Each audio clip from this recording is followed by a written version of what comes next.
hi, I just wanted to do a overview and review of the Marmot McCarren winter jacket.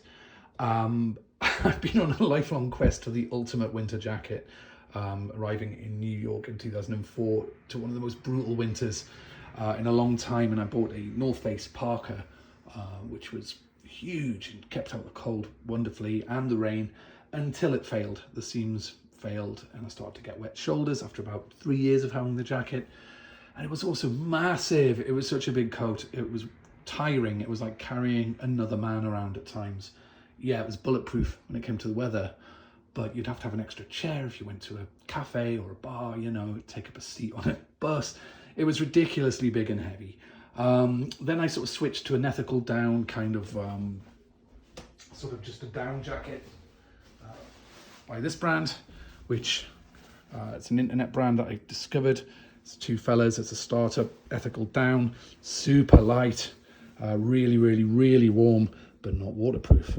And also, I caught it on a branch and it tore. It's not really meant for hiking. It's probably a skiing jacket and then you put like a shell on top. But I don't want to be fussed carrying two coats around anywhere. No sir, no ma'am. I want a all-in-one ultimate jacket, and I think this might be it. So I'm going to take you around the features and then give you an opinion on how it feels to wear, and give you a score at the end, and maybe a few things that I'd like to see on it. But it's basically a wonderful jacket. So it is very plain looking. It's a really nice blue. It looks a bit bright in the video, but it's kind of a bit muted, like a navy blue. It doesn't crease badly. I've just been throwing this in the back of the car. No logos. Another thing about the North Face and Montclair is, you know, the stupid logos on the arm, you know, Canada Goose jackets. It just starts to feel a bit samey when everyone's wearing the same thing, doesn't it? And it sort of dates. I was wearing this thing for 3 weeks before I actually spotted the logo, which even now, I have to look for it. Here it is. So there, I mean, there's a matte material that's about the size of I don't know, whatever, it's smaller than a quarter, with the logo on there. It's really unobtrusive. You don't actually see it in this light. You can on the camera, but really you just don't see it. And I love that. So you can signal the fact that you have a nice jacket, if that's your thing, but it isn't shouting it out. And I really, really like that. So what we have here is a Gore-Tex, two-ply Gore-Tex outer shell. The only other sort of stuff here is the Gore-Tex logo and the Warm Cube logo, which is Marmot's proprietary kind of system for keeping you warm. The colour here looks awful on this video, but trust me, it's just like a really, really nice navy blue. It looks good, but it's just not very good on this iPhone mini phone, but it's a gorgeous blue. So that's the front. You have two hand warmer pockets here with a storm flap, decent zip. Quite nice. I was a little bit worried that this material would be a bit thin, but so far I've not had cold hands at all. You've got another one there, and that's it. And then on the back, sorry, I'm doing this one-handed. On the back, again, just really, really plain and simple. Nothing going on logo-wise. Just really, really nice Parker style. You've got the hood here. You have a cinch, which is a little fiddly, to be honest, but that's maybe because I don't really know how to use cinches properly, but it's there, and I've tightened it when it's been really windy and I've had no problems. And it's a removable hood, so underneath this storm flap you have another zip here. Now let's have a look at the inside, and then we'll talk about how it feels and how it performs. So, oh, this is a nice little touch as well. Up here you have a tiny magnetic stud, which is quite strong, so that keeps that tidy. And big zip here.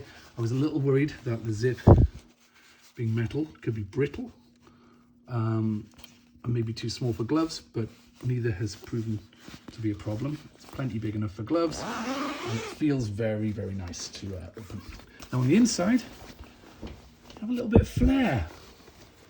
The Warm Cube system here. So each one of these is filled with ethical down. It's 800 fill, so it's really, really warm, and it looks kind of cool, right?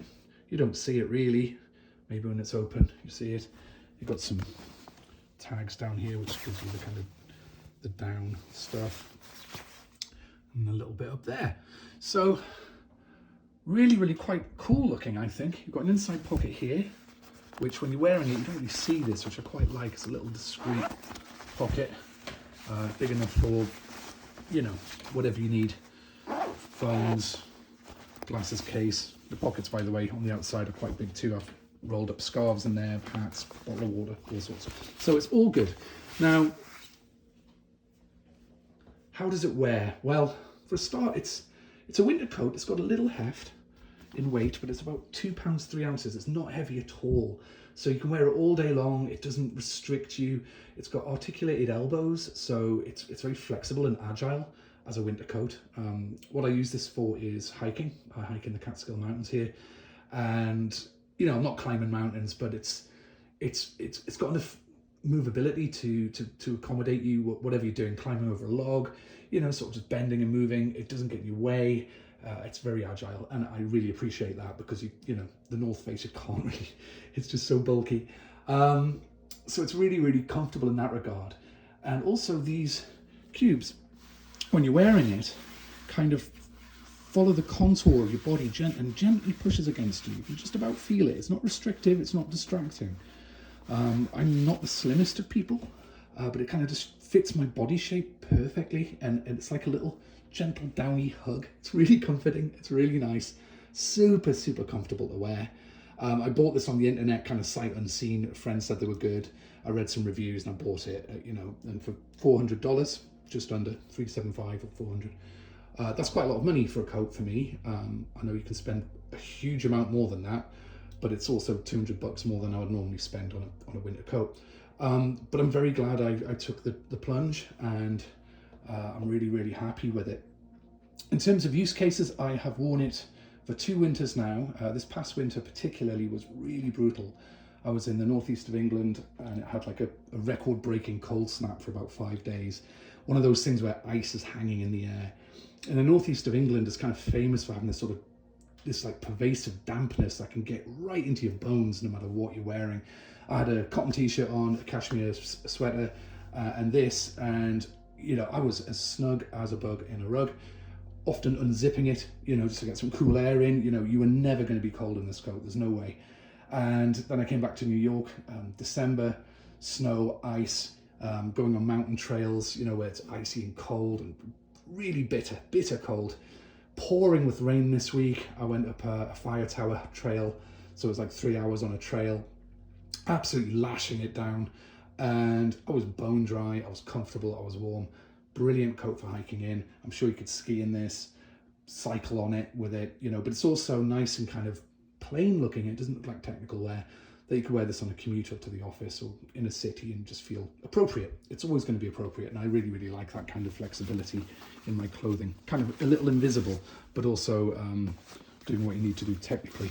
So I absolutely love this coat. If I had any changes, it's little things, you know. I would maybe have a second inside pocket here, just because I think, you know, pockets are just handy, aren't they? You know, you can have your wallet in one, music player, phone in the other, that kind of thing. I would also make the hood integral to the entire thing. I'd get rid of that zip off idea. I don't know why you would have a removable hood on a winter coat. I don't get it, because you're not going to wear this in spring. You're not going to wear it in the autumn. So any scenario you're going to be in the cold and wet and rain, you're going to need a hood. So just make it part of the entire whole, and it's just like one less zip to fail, isn't it? You know, but you know, I've had no problems. I thought there might be a bit of a draft coming through, you know, the zip doesn't go all the way around kind of thing, but no drafts, nothing, no problems. So that's that, and I think that's basically all I would change. Nothing else at all. It's just a really, really good coat. Marmot.com I think is where you would find their items. I didn't see a men's version of this time round. I saw a women's version of the McCarren coat, but not the men's version, so I'm not sure if they've sold out or what, but I'm sure if you bought any of the other products, they would be of similar quality and style and finish. Really love it. So score out of 10 is a strong 8.5, and that will go to 9, even 9.5 in a few years' time if it maintains its seam integrity and everything else. So if this coat lasts 5, 6, 7 years, then that's a strong 9 from me. It's very easy to clean, by the way. I've got mud all over this. I've got it in the right old state. Just damp cloth, wipe off. It got soaked the other day. It dried, very quickly in the bathroom. So yeah, it's a great coat. Well done, Marmot, for producing the one coat to rule them all. Very happy customer. Thank you.